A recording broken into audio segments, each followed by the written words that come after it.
Good morning students. Hindi की online कक्षा में आप सभी का एक बार फिर से स्वागत। बच्चों, पिछले वीडियो में आपने गुलमोहर की पाठ 5 पागल हाथी इस पाठ का सारांश जाना, इस पाठ का वाचन का अभ्यास भी किया और आपने कठिन शब्दों को अपनी कॉपी में लिखा होगा।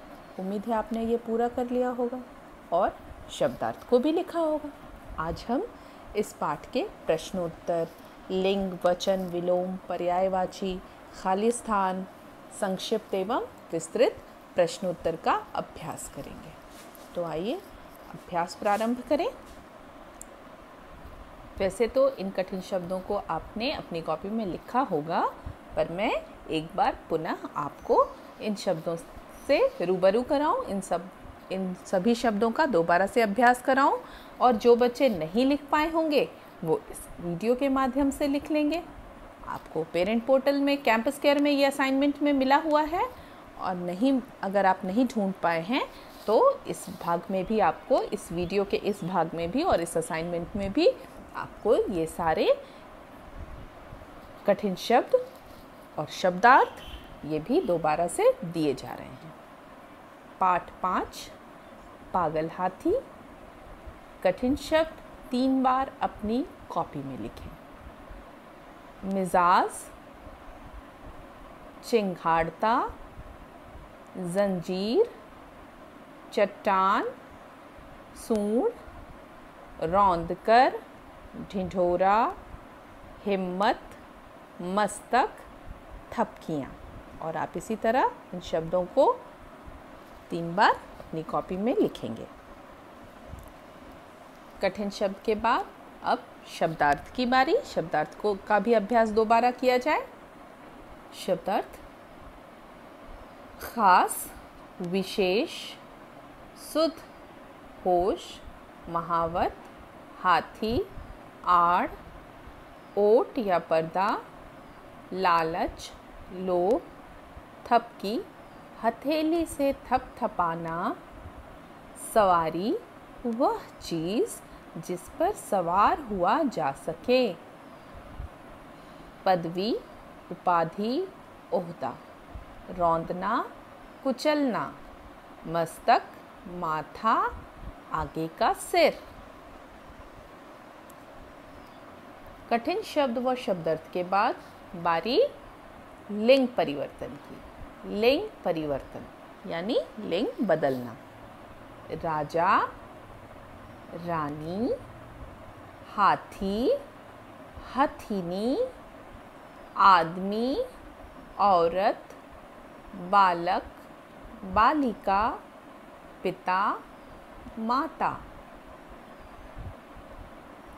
वचन परिवर्तन: लकड़ी, लकड़ियाँ, झोंपड़ी, झोंपड़ियाँ, चट्टान, चट्टानें, रुपया, रुपये, घोड़ा, घोड़े।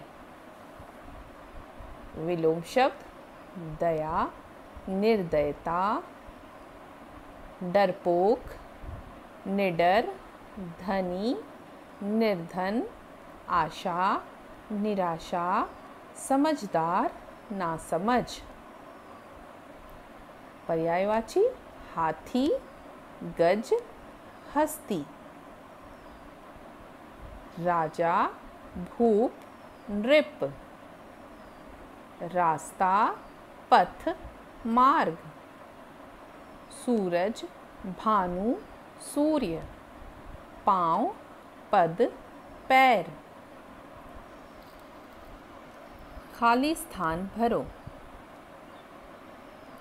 हाथी का डैश गरम हो जाता था, मिजाज। हाथी का डैश गरम हो जाता था, मिजाज। मोती ने अपने डैश को मार डाला, महावत। मोती ने अपने डैश को मार डाला, महावत। मोती डैश में खूब नहाया, नदी। मोती डैश में खूब नहाया, नदी। कई आदमी इनाम के डैश में जंगल गए। कई आदमी इनाम के डैश में जंगल गए। लालच। मोती ने मुरली को अपने डैश पर बैठा लिया। मस्तक। मोती ने मुरली को अपने डैश पर बैठा लिया। मस्तक। वाक्य बनाएं। वाक्य बनाना है आपको। लालच। लालच बुरी बला होती है, लालच का फल भी बुरा होता है। तो 2 वाक्य तो यहाँ आपने समझ लिए। लालच करना बुरी बात। मस्तक। हमें अपने देश का मस्तक हमेशा गर्व से ऊंचा रखना चाहिए। हमें अपने कर्मों से अपने देश का मस्तक हमेशा ऊंचा रखना चाहिए। राधा ने अपने भाई के मस्तक पर तिलक लगाया। राधा ने अपने भाई के मस्तक पर तिलक लगाया। इनाम। इनाम अच्छे काम करने पर मिलते हैं। मुझे विद्यालय में एक इनाम मिला। दौड़ प्रतियोगिता में प्रथम आने पर मुझे इनाम मिला। कक्षा में प्रथम आने पर मुझे इनाम मिला। मैंने अच्छे अंक लाए तो माताजी ने मुझे इनाम दिया। महावत। महावत जो हाथी की देखभाल भी करता है और हाथी को क्या करता है बताइए। हाँ, हाथी को चलाता है, हाथी को लेकर आपके पास भी आता है। कई बार आते हैं, आप लोग भी हाथी पर घूमते हैं ना, और उसकी देखभाल कौन करता है, उसको इंस्ट्रक्शंस कौन देता है? महावत। महावत हाथी की देखभाल करता है। महावत ने हमें हाथी की सैर कराई। मजदूर। मजदूर क्या करते हैं? मजदूरी करते हैं। मेरे घर आज एक मजदूर ने काम किया। एक मजदूर मेरे घर काम के लिए आया। ये दोनों ही वाक्य एक जैसे हैं। दूसरे वाक्य भी बना सकते हैं आप इस जैसे। मजदूर मजदूरी करता है। मजदूरी करने पर मजदूर को पैसे मिलते हैं। पिताजी ने मजदूर को पैसे दिए। संक्षिप्त प्रश्न। राजा साहब की खास सवारी कौन था? कौन था राजा साहब की खास सवारी? मोती नामक हाथी। राजा मोती पर क्यों क्रोधित हुए? क्योंकि उसने अपने महावत को मार डाला था। मार डाला था ना अपने महावत को। राजा साहब इसलिए तो क्रोधित हो गए थे मोती पर। मोती को लकड़ियां क्यों ढोनी पड़ी? उसे तो सजा दी गई थी क्योंकि उसने अपने महावत को मार डाला था। मोती को लकड़ियां क्यों ढोनी पड़ी?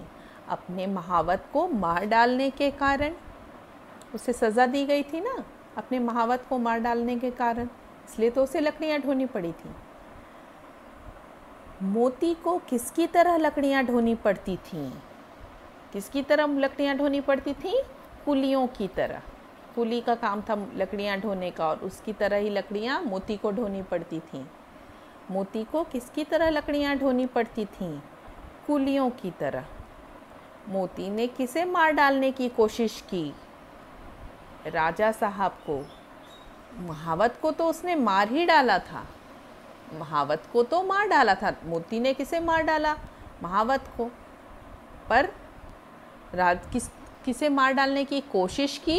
राजा साहब को मार डालने की कोशिश की थी। राजा साहब पर आक्रमण किया और उसे राजा साहब को मार डालने की कोशिश की थी मोती हाथी ने। अब अंत में विस्तृत प्रश्नोत्तर की बारी। निम्नलिखित प्रश्नों के उत्तर लिखिए। मोती ने पागलपन में क्या किया? क्या किया था उसने? अपने महावत को मार डाला था ना। मोती ने पागलपन में अपने महावत को मार डाला। मोती ने पागलपन में क्या किया? मोती ने पागलपन में अपने महावत को ही मार डाला था। मोती अपनी दशा देखकर दुखी क्यों हुआ? क्यों दुखी हो गया था मोती अपनी दशा देखकर? मोती अपनी दशा देखकर दुखी हुआ क्योंकि उसकी पदवी छीन ली गई और उसे कुलियों की तरह लकड़ियां ढोनी पड़ती थीं। मोती अपनी दशा देखकर दुखी हुआ क्योंकि उसकी पदवी छीन ली गई और उसे कुलियों की तरह लकड़ियां ढोनी पड़ती थीं। राजा साहब ने ढिंढोरा पिटवाकर क्या करने को कहा? राजा साहब ने ढिंढोरा पिटवाकर कहा कि जो आदमी मोती को जिंदा पकड़ कर लाएगा उसे 1000 रुपये इनाम में दिए जाएंगे। राजा साहब ने ढिंढोरा पिटवाकर क्या करने को कहा? राजा साहब ने ढिंढोरा पिटवाकर कहा कि जो आदमी मोती को जिंदा पकड़ कर लाएगा उसे 1000 रुपये इनाम में दिया जाएगा। मोती वापस महल में कैसे आया? मोती वापस महल में कैसे आया था? कौन लाया था उसे? मुरली लेकर आया था ना। मोती वापस महल में कैसे आया? मुरली ने अपने स्नेह से मोती को सुधारा और उसे महल में वापस लाया। मुरली ने अपने स्नेह से मोती को सुधारा और उसे महल में वापस लाया।